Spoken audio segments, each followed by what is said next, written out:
Finally, I bought my dream car.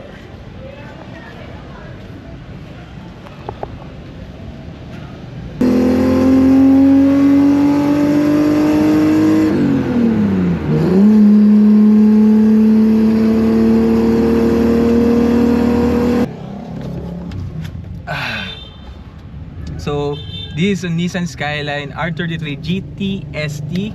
Kung di ako nagkakamali, this is a 1998 Skyline. First time ko lang magkaroon ng project car. And marami pa akong hindi alam. So, kung marami kung may mga nasabi ako na mali, make sure na mag-comment kayo para magkaroon tayo ng healthy discussion. Kasi gusto ko rin matuto about sa mga kotse. That's why binili ko to. So, kaya binili ko to ng luma. Yung alam ko marami pa akong ipapaayos kasi alam ko marami pa ako matututunan sa ganun. Ang engine niya is RB25DET. So meron siyang turbo. So meron siyang 5-speed manual. Ang gusto ko rin dito is meron siyang GTR kit, which is nabibili siya pero mahal ata. Marami pang ipapaayos, like etong nasa likod. Wala siyang back seat. So hahanap pa tayo. Kung di ako nagkakamali, this ay GTR seat. Na gusto kong bumili ng GTR na seat cover para hindi ko na siya kailangan palitan, papaayos na lang, and then i-cover na lang siya ng mga leather. And yung manibela niya hindi din ganun kaganda, luma na, so nagpaplano rin akong palitan to. So ginawa ko tong vlog na to, I mean para mapakita sa inyo yung journey na itong R33 Skyline ko. Pakita ko sa inyo kung ano yung mga pinagdaanan niya simula ngayon. Pakita ko sa inyo yung interior niya. Medyo hindi rin maayos, so papalitan din natin yan. And then yung mga sidings niya medyo maayos pero madumi lang, pero papalitan din natin yan. Tapos ito, hanap ako ng mga gusto ko yung tatluhan dito or yung meron dito sa gilid. So hahanap din tayo sa Japan. And then paayos natin to sa sobrang luma ng kotse. Tingnan niya, pag tinanggal natin to, oy, nalaglag. Marami pa talaga tayo pwedeng ipagawa, pero maayos pa naman yung aircon niya. Tapos, so power window pa siya dito sa gilid. So kung mapapansin nyo, nandito yung auto. Dahil dati, right hand kasi siya. So itong manibela nandito. Kinonvert lang yan. So kaya nandyan yung power window na auto niya. Dito tayo sa kanya. At dahil right-handed nga siya dati, so nandito yung lalagyan niya ng gas. Tapos nandito din yung sa right hand yung pindutan. So ayan. Hello. So yung katawan niya hindi rin maayos. Tapos yung headlight, di ko alam kung kaya pang linisin yan, pero kapag kaya pa, linisin natin. Pero kung hindi, hanap na lang din tayo ng parts. Yung mugs, nakalimutan ko anong tawag, pero discontinued na yan. Kaya baka hindi ko muna palitan. Dahil yung hinahanap ko na mugs is yung LMGT 1 or 2 na white. Kasi yun yung babagay sa kanya.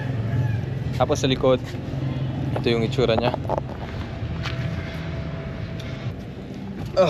So ang plano kong gawin kasi dito,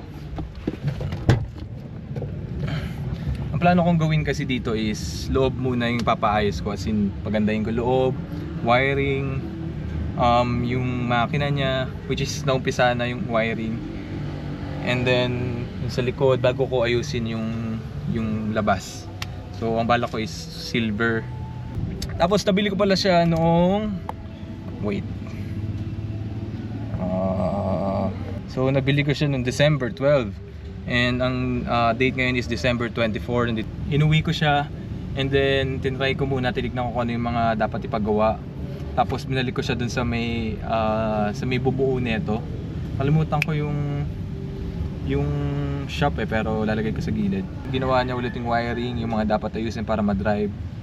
And then kinuha ko ulit para, alam mo yun, ma-vlog natin yung journey ng kotse. Kung mayroong mga gusto collaboration ng shop nyo and then etong kotse, email nyo lang ako or message nyo ako sa IG para makapag-usap tayo. So start natin kotse at parinig ko sa inyo kung ano yung tunog ng kotse.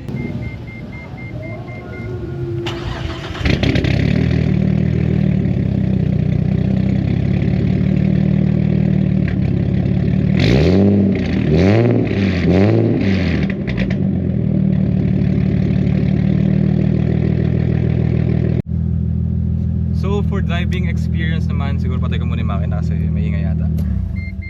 So for driving experience naman, shit, ingay. For driving experience naman, na-drive ko siya nung gabi. So ito yung video na yon. Hindi ko alam kung rinig yung boses ko, pero ito yung video na yon. Game. Medyo kinakabahan ako kasi hindi ako sanay. Medyo hindi ako sanay sa manual, pero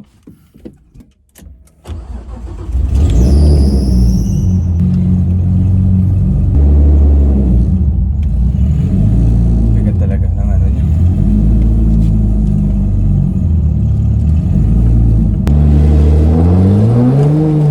Hindi ko alam kung rinig niyo ako, pero ito yung mga napansin ko sa kotse ngayon. Yung steering wheel niya hindi pa naka power steering, so sobrang bigat. Tapos syempre matagal yung kotse, matagal lang hindi nagagamit, so yung clutch niya medyo may konting delay pag inaapakan ng todo. Ito na yung struggle na sinasabi ko.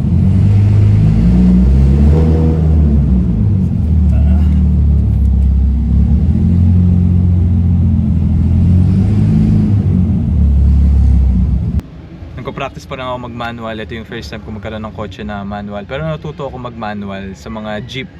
Ito, marami kasing jeep dito sa... Dito ako natuto mag-manual, pero matagal na yun, siguro 2018 na yun. So, hindi pa ako marunong... marunong ako mag-manual pero hindi pa ako sanay. Kaya medyo 3 days straight ko na siyang ginagamit kasi para masanay ako. Ang kinakatakot ko lang naman is yung uphill, pero medyo marunong naman na ako. Kung gusto niyo pang makita yung journey ko i-build tong R33 Skyline, make sure on yung notification bell and make sure to subscribe.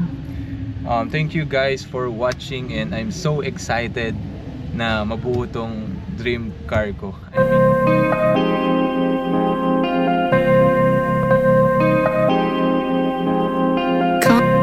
Conscious.